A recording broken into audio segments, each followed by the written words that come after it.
All right, here we are. We are going through the New Testament in a year with our daily fuel. And we've been, if you've been following us daily or trying to follow us daily, we've been messed up. There was this, I don't think it was I think it was an Amazon World Service server meltdown that affected a lot of people that were, what do you call it? Platforms. And so we're on a few different platforms, a few smaller ones, and they were affected. So I think you can still find everything on the website, I think, and maybe on Facebook or whatever, or maybe YouTube, I don't know. But we had some trouble, no doubt about it. So hopefully we're past that and we're back on a daily schedule, I think. So we're in chapter 5, 1 Timothy. And this is the Apostle Paul writing to a young pastor. And so you get to go inside of what happens in an elders meeting. You get to go inside of what happens in a church board meeting. You get to go inside of what happens when the pastors and the leadership talk together. What do they talk about? And what kinds of solutions do they have? And what kinds of issues do they have?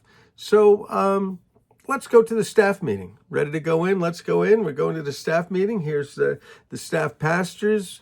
We've been meeting together. We have some things going on, and there's all kinds of issues going on in the congregation. Loads of them. So let's talk about some of them. So he writes to Timothy, and he says, don't rebuke an older man harshly. Good advice. You know what I mean? Like, don't, older men can be wrong about a lot of things. And older men tend to think that they're right about things because they have experience and because they've seen things. They've seen a lot of water go into the bridge. But, don't do it harshly. But exhort him as though he were your father. So treat him like your dad. Dad, why do you do that? I don't understand why you do that. Why do you say it like that? And then what do you do with the younger guys? Lord it over them and bully them. No, not at all. Treat the younger men as brothers. So treat the older guys like fathers and treat the younger guys like brothers. This really is a family. And I've been thinking lately, when we say church, it brings up all kinds of connotations, particularly of buildings and gathering times and all those sort of things.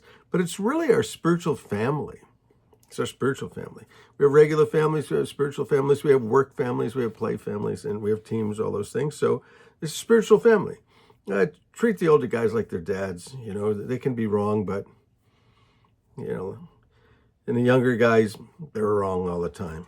So, older women, treat them like you would treat your mom.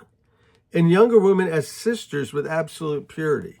So, you can't go after the girls, particularly if you're in ministry of any type. You're not supposed to be going after the girls. And you need to treat them like sisters. This is one of the things that led me to Christ when there was this girl, Susan Brooks was her name at the time, and the guys that were with her were very respectful of her. And it wasn't the way that a lot of my friends treated women, and it spoke volumes to me. Give proper recognition to the widows who are really in need. There are widows among us, and so give recognition to them. But if a widow has children or grandchildren, these should learn first to put all of their religion into practice by caring for their own family and so repaying their parents and their grandparents, for this is pleasing to God. So now we're at the staff meeting and we're going to talk about our benevolent strategy. What do? We got some people among us that are poor. We got some people among us that are struggling. We got some people among us who their husbands have died. What are we supposed to do?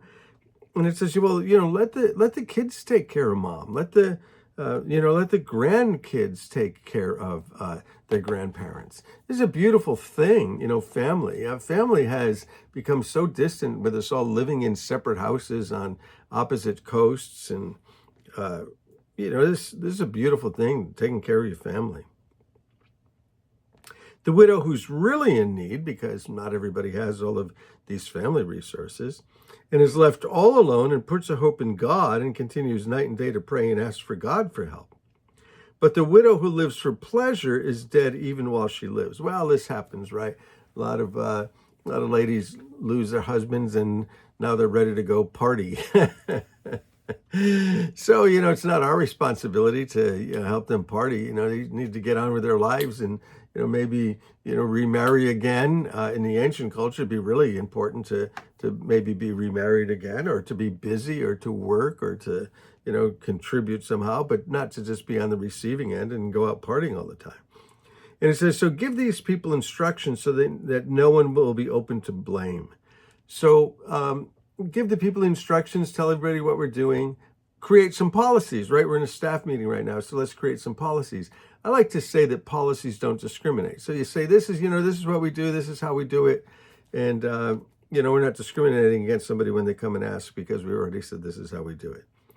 Anyone who doesn't provide for their relatives, and especially for their own household, is denied the faith and is worse than an unbeliever. So, if there are needs in your family and you're not taking care of them, it's bad news. This is pretty harsh, right? Because maybe some of us are in this kind of situation.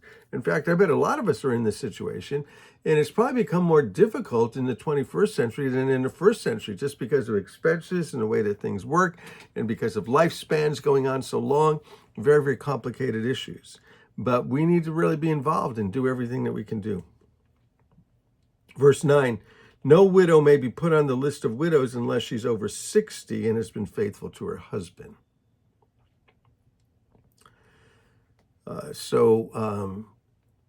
You don't want just anybody on there. And is well known for her good deeds, such as bringing up children, showing hospitality, washing the feet of the Lord's people, helping those in trouble, and devoting herself to all kinds of good deeds. So, those ladies that have been serving, those ladies that have been good, those good folk, those salts of the earth people, if they don't have any other help, then, the church needs to get involved. And I think that's what Paul's saying. And this is what we're saying in our staff meeting, right? That, we need to help those people. As for younger widows, don't put them on the list.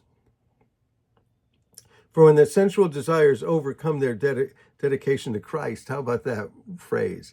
When their sensual desires overcome their dedication to Christ. Use your imagination.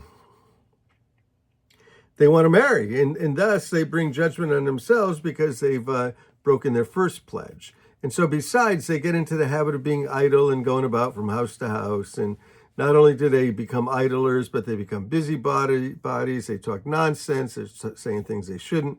So Paul said, I counsel the younger widows to marry, to have children, to manage their homes, to give the enemy no opportunity for slander. Some have, in fact, already turned away to follow Satan. So Paul's saying that's the advice that he gives.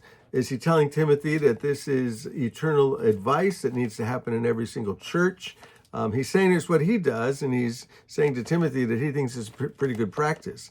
Occasionally, Paul will say, this is what I'm saying and not the Lord. And I'm not sure in here, are these direct commands from God, or are they wise things that Paul is saying to Timothy in running a church? You need to decide that.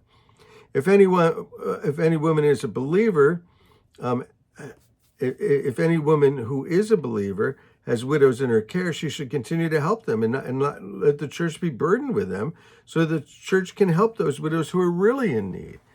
There's only so many resources to go around. And the elders who direct the affairs of the church, are worthy of double honor, especially those whose work is preaching and teaching.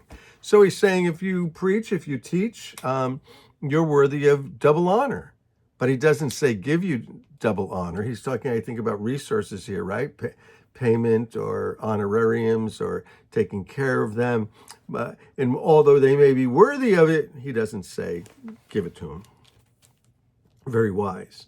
For the scripture says, don't muzzle the ox while he's treading out the grain, because the worker deserves his wages. So if somebody's giving up 60 hours a week to attend to the needs of the church, then compensate them. And don't entertain an accusation against an elder unless it's brought by 2 or 3 witnesses. So, people in leadership, people are always criticizing them. And a lot of times they criticize them because there's something to criticize them about. But he says, wait till you hear 2 or 3 people say it, because, people say a lot of things. And if 2 or 3 are saying it, then it's really worth following up. Probably something is happening there. Billy Graham used to say, whenever somebody's talking about us, he used to send out his team and he'd say, find out what they're saying, because there must be some truth in it.